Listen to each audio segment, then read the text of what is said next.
Shiv Sena, Bhajap, RPI महायुतीचे मयूर पाटील यांच्या panel क्रमांक अ आणि ड चे अधिकृत उमेदवार पूजा जोगदंड आणि रोहन कोट यांचा प्रचार दौरा जेतवन नगर, गाळेगाव आणि मोहने परिसरात पार पडला।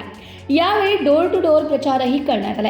या प्रचार दौऱ्यात महायुतीचे पदाधिकारी आणि कार्यकर्ते मोठ्या संख्येने उपस्थित होते। यावेळी बोलताना पूजा जोगदंड यांनी महिलांचे प्रलंबित प्रश्न मार्गी लावण्यासाठी प्राधान्याने प्रयत्न केले जातील असे सांगितले। तर रोहन कोट यांनी लोकांचा केवळ मतदानापुरता वापर करण्यात आला, त्यानंतर कधीही त्यांच्याकडे पाहिले गेले नाही। त्यामुळे आता नागरिकांना परिवर्तनासह विकास हवा अशी भूमिका मांडली आहे। नमस्कार, मी रोहन पांडुरंग कोट, शिवसेना भाजप महायुतीचे अधिकृत उमेदवार।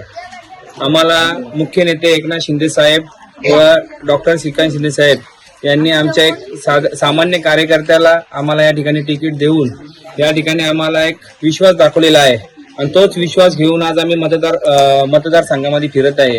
लोकांचा खूप प्रतिसाद मिळत आहे, कारण लोकोपयोगी जी कामं आहेत ती गेल्या प्रतिनिधींनी न करता ती आमच्याकडून खूप अपेक्षा आहे मतदारांना का यांच्याकडून नवीन काहीतरी बदल घडतील। आणि या ठिकाणी तुम्ही बघाल ना, आता तुम्ही या परिसरामध्ये फिराल, लोकांना साधं गटार बोलतो ना आपण, गटार झाली पाहिजे, पायवाटा झाला पाहिजे, पायवाटा पण नाही या ठिकाणी। त्यामुळे लोकांनी आम्हाला एक सांगितलंय का बाबा तुम्ही या ठिकाणी लोकप्रतिनिधी म्हणून निवडून आलं पाहिजे आणि या ठिकाणी चांगलं काम केलं पाहिजे, कारण की जे आपले गेले आमदार विश्वनाथ दादा भोईर यांच्या नेतृत्वाखाली आम्ही या परिसराचा खूप कायापालट केलेला आहे आणि यानंतरही आम्ही चांगलं काम करू असा विश्वास लोकांमध्ये आम्ही निर्माण केलेला आहे। आणि आमचा जो पॅनल क्रमांक 4 आहे तो मयूर दादा पाटील यांच्या नेतृत्वाखाली आम्ही या ठिकाणी भगवा डोळ्याने फडकवणार आहे, हाच विश्वास लोकांमध्ये निर्माण केलेला आहे। आम्ही लोकांचा खूप उत्साह प्रतिसाद आहे आम्हाला, कारण की गेल्या बऱ्याच दिवसापासून लोक हे वाट बघत होते का परिवर्तन झालं पाहिजे। आणि गेल्या जे काही लोकप्रतिनिधी होते त्यांनी या परिसरामध्ये कोणत्याही प्रकारचं कोणतंही काम केलेलं नाहीये, फक्त लोकांची दिशाभूल करण्याचा या ठिकाणी प्रयत्न केलेला आहे आणि लोकांचा या ठिकाणी फक्त मतदानापुरती वापर केलेला आहे। त्यानंतर त्यांनी 5 वर्ष कधीच बघितलं नाही या ठिकाणी कोणता विकास कामं करायची का नाही करायची। अंकुशदादा जोगदंड यांनी या विभागामध्ये भरपूर आमदार निधीतून कामं केलेली आहेत, त्यामुळे यातून लोकांचा खूप प्रतिसाद आम्हाला या ठिकाणी मिळत आहे। कोणते विकासाचे मुद्दे घेऊन लढत आहात? आम्ही या ठिकाणी आतापर्यंत गटर, मीटर, वॉटर हीच प्रकार या परिसरामध्ये झालेला नाहीये आणि तो परिसर आम्ही आधी सुधारण्याचा प्रयत्न करणार आहे। एक महिला उमेदवार म्हणून तुम्ही उभे आहात, तर महिलांसाठी कोणते प्रश्न पहिले मार्गी लावून प्राधान्याने लक्ष द्याल?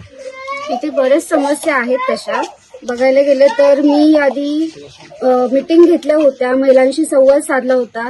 प्रत्येक महिलेचं हेच मागणं आहे की आम्हाला गृहउद्योग हवाय, आम्हाला पापड उद्योग इथे भरपूर महिला लाटतात, त्यांना खूप त्रास सहन करावा लागतो, त्यांच्या समस्या भरपूर आहेत इथे। आधी जे नगरसेवक होऊन गेले त्यांनी इथे काहीच कामं केलेली नाहीये। प्रत्येक एरियामध्ये जाऊन आम्ही जेव्हा पाहिलं तर नाले सफाई बिलकुल नाहीये, मुलांच्या शिक्षणाकडे बिलकुल दुर्लक्ष झालेलं आहे।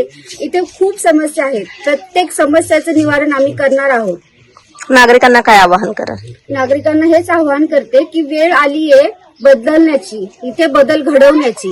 तर प्रत्येक नागरिकाचा हक्क आहे मतदान करण्याचा, प्रत्येकाने मतदान करणं गरजेचं आहे, बदल घडणं गरजेचं आहे। 15 तारखेला नक्की मतदान करा आणि बदल घडवूया।